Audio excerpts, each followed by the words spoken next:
Salut tout le monde, j'espère que vous allez bien. En ce qui me concerne, ça va plutôt pas mal. Alors comme d'habitude, on met les petits pouces, on s'abonne, on pose des questions. Les questions, je réponds toujours avec plaisir. Aujourd'hui, je vais vous montrer une recette de jambon que je vais cuire en pasteurisation. Alors c'est le genre de truc qu'il faut anticiper, parce que le jambon, il faut le saler, chose que j'ai faite hier. Là, il a 14 heures de salage. Méfiez-vous toujours par rapport au sel, parce que vous trouvez des trucs, je pense que c'est trop salé, notamment parce que ça c'est la première fois que je le fais, donc j'ai pas le recul. Donc on dit un jour pour 1 kg. Et vous voyez ici on est dans le cas de figure de 2 kg mais fin, genre 5-6 cm d'épaisseur. Si je laisse ça 2 jours, ça sera immangeable. Donc moi ce que je fais, alors là il y en a qui préconisent 5 jours de salage, ça c'est juste pas possible, c'est énorme. Et moi j'ai un étalon, c'est le magret de canard, qui fait à peu près 2 cm d'épaisseur, que je sale grand maximum 9 heures, des fois 8, des fois 9, mais jamais plus. Donc je suis parti sur cette base en enlevant quelques heures. Donc ce jambon là est salé 14 heures. Voilà, donc vous faites ça simplement avant d'aller au lit le soir, vous mettez ça et puis voilà. Et donc pour le faire, j'ai donc préparé un bouillon de légumes avec un peu de vin blanc aromatisé. J'ai préparé du sel pour saler ce jambon. Et pour le cuire, j'ai préparé un petit mélange de légumes. Voilà. Le sel, idéalement, préparez-le quelques jours avant, comme ça il infuse un peu, il sera meilleur. Alors moi, une fois de plus, à l'arrache, je fais tout dans la foulée. Mais si vous préparez votre sel quelques jours en avance, croyez-moi, le résultat sera différent. Voilà, écoutez, je vais vous montrer comment faire tout ça. A tout de suite.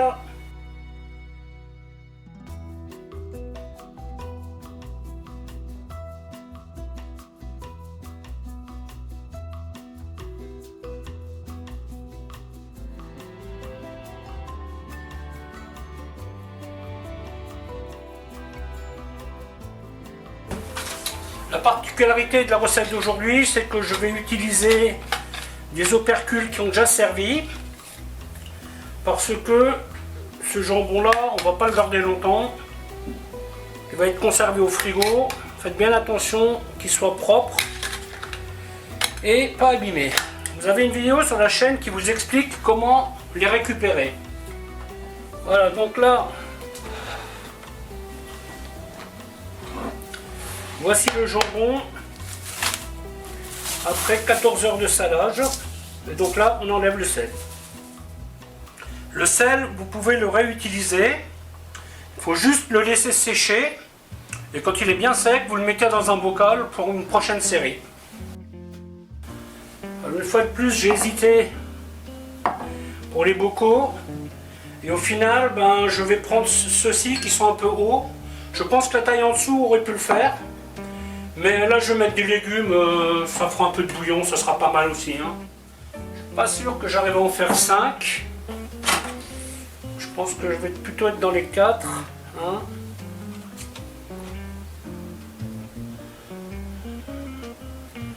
2, 3, 4. Bon, peut-être 5 avec les parures. Donc la première des étapes. Allez, on va miser sur 5. Je vais mettre un fond de légumes. Voilà, comme ça, ça va remplir le bocal. Et ça fera un petit peu de garniture, ce qui sera pas mal aussi.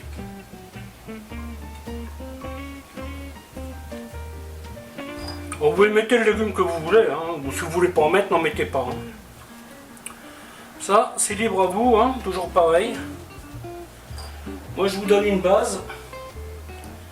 Et à vous de voir ce que vous avez envie d'en faire.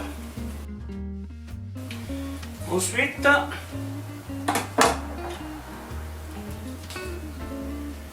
on enlève la couenne. Voilà, et ensuite on coupe.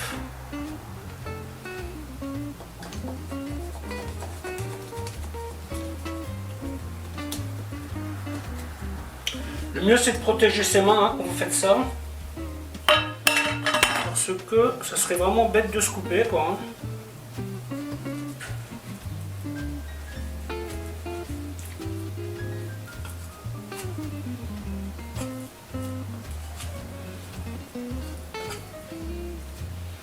Voilà, et ensuite,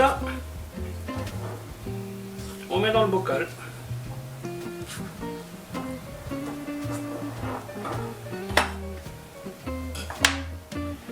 Alors on essaye d'optimiser. Hein. L'idéal c'est d'avoir en un morceau. Hein. Bon là c'est un petit peu pas génial on va dire. Mais ça va le faire quand même.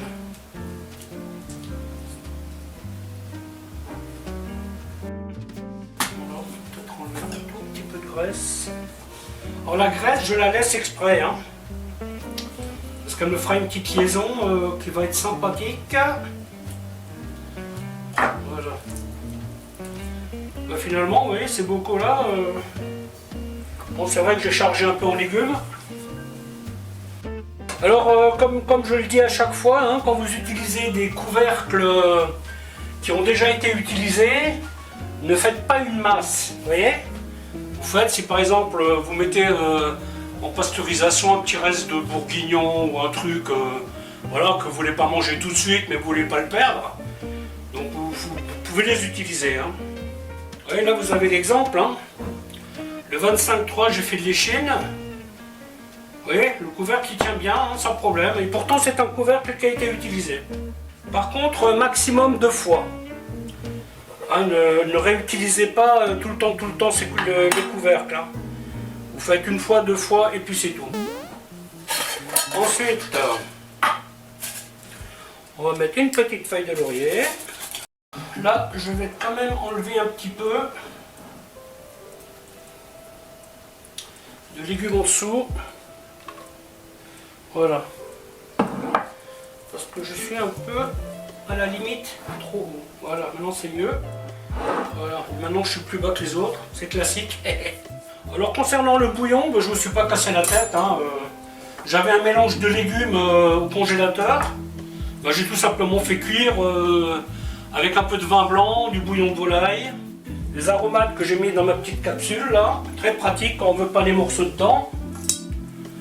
Et puis ensuite, on va tranquillement mettre le bouillon. Hop. Donc il faut y aller doucement, il faut respecter la hauteur. Vous voyez? Vous arrivez jusqu'au pas de vis. Et après vous êtes bon. Faites bien attention que le bouillon il aille jusqu'en bas, vous voyez?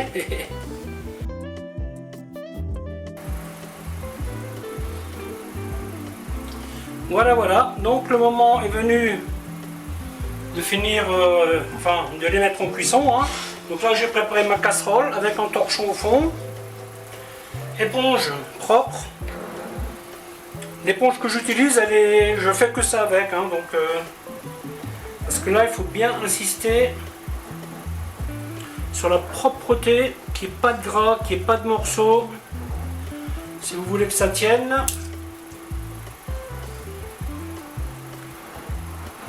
Il vaut mieux passer une fois de plus qu'une fois pas assez. Hein.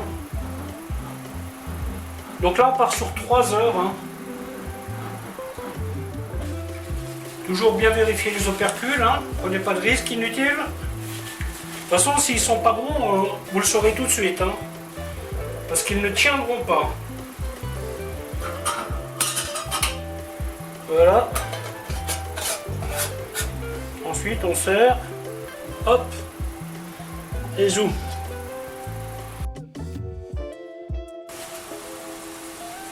Vous voyez, ça c'est un petit bout là de viande qui s'est accroché là-dessus.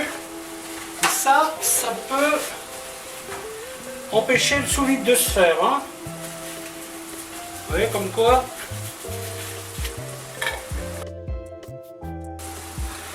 Alors il y a une chose à laquelle il faut faire attention. N'oubliez pas que les bocaux sont froids. Si vous mettez de l'eau bouillante dessus, il risque d'exploser. Si vous avez un stérilisateur, pour vous ça sera facile, vous mettez l'eau, le stérilisateur va minuter à partir de la température cible. En ce qui me concerne, c'est un petit peu plus compliqué parce que je fais ça à l'ancienne. Hein. Le bon vieux système que les grands-mères utilisaient. Eh bien, je programme ma sonde à 95 degrés. Quand ma sonde sonne, je vais démarrer ma minuterie, donc 3 heures. Et après, je vais programmer ma sonde sur 105 degrés. Voilà. L'idéal est de se situer le plus près possible du sang.